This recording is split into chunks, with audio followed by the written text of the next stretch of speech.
healing isn't about fixing yourself, but about discovering who you've been all along. Maybe you've spent years struggling with food, your body, or the feeling that somehow you're just not enough. Maybe you've worked incredibly hard to recover, and from the outside, you look okay. But inside, something still doesn't feel settled. Perhaps you're wondering, why don't I feel free? Or maybe you've never thought of yourself as being in recovery, but you know what it feels like to be stuck in patterns that don't serve you any longer. If any of that sounds familiar, then this video is for you. Because in the next few minutes, I'll be sharing why I believe so many people become stuck in what I call the messy middle, how I found myself there too, and why I believe lasting healing isn't simply about changing behaviors. It's about discovering and uncovering the real you. It probably won't surprise you that I entered the field of eating disorders because of my own lived experience. But Healing Pivots didn't grow out of my experience alone. Healing Pivots grew out of 25 years of walking alongside people recovering from eating disorders, from my PhD research, and from listening carefully to what people told me healing actually felt like and what it meant to them. And it grew from my own journey. Because there was a time when I looked like I had everything figured out. I was functioning, working. From the outside, I appeared recovered. In fact, clinically, I was. But underneath, I still felt trapped, like I was wearing a mask. I didn't really know who I was outside of trying to be good enough. And I realized my recovery wasn't unfinished because I was doing something wrong. It was unfinished because changing my relationship with food and body image was only part of the journey. The deeper journey was discovering who I was beyond the eating disorder, beyond achievement and perfectionism, and beyond becoming the person I thought everyone else needed me to be. That's when recovery became something very different. It became a journey of discovering and uncovering the real me. So what changed? What changed were the questions I was asking. Instead of asking, what's wrong with me? I became curious enough to ask, how did these thoughts, behaviors, and reactions become so normal for me? Or what's going on that I've come to accept this as normal? Those questions changed everything because they shifted my attention away from judging myself and toward understanding myself. Healing didn't begin with finding the right answers.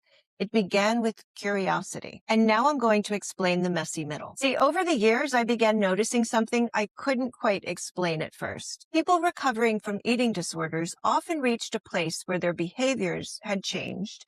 They were eating more consistently, their lives looked more stable, and from the outside, they appeared to be doing well.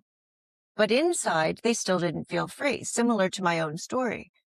But then I noticed something else. I was meeting people who had never developed a clinically diagnosed eating disorder, yet they were asking many of the very same questions, and their experiences were very similar. Some had spent years trapped in disordered eating, and others struggled with body image. Some had become perfectionists, people pleasers, high achievers, or lived as though their worth depended on being needed by everyone else.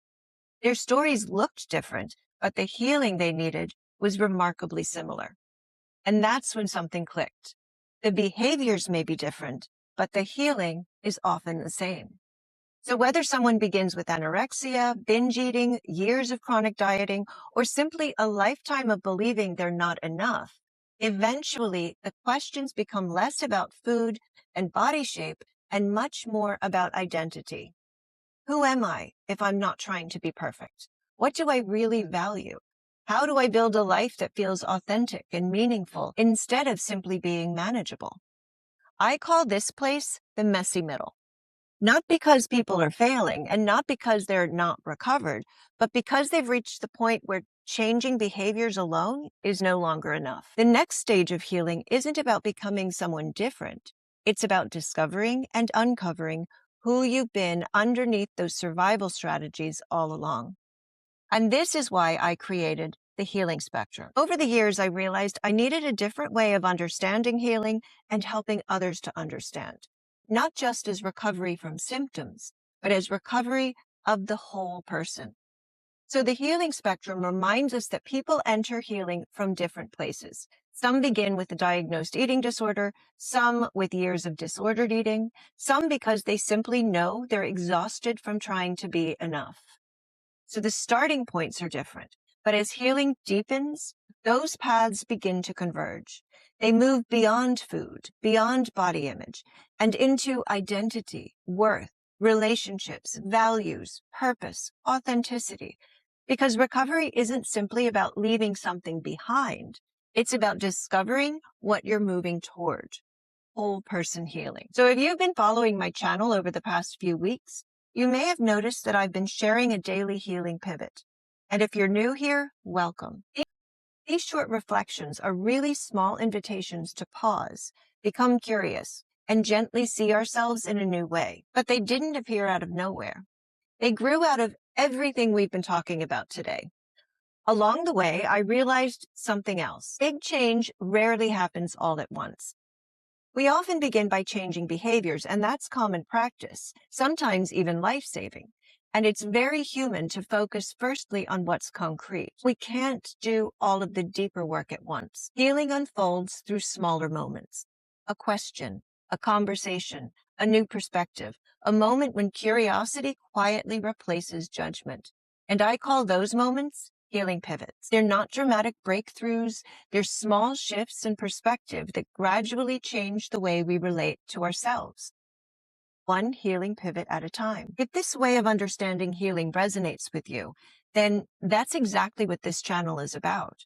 Here you'll find daily healing pivots that invite reflection, longer videos exploring whole person healing in greater depth, and conversations with people who have lived this journey, along with interviews with clinicians, researchers, and other experts who continue to deepen our understanding of recovery.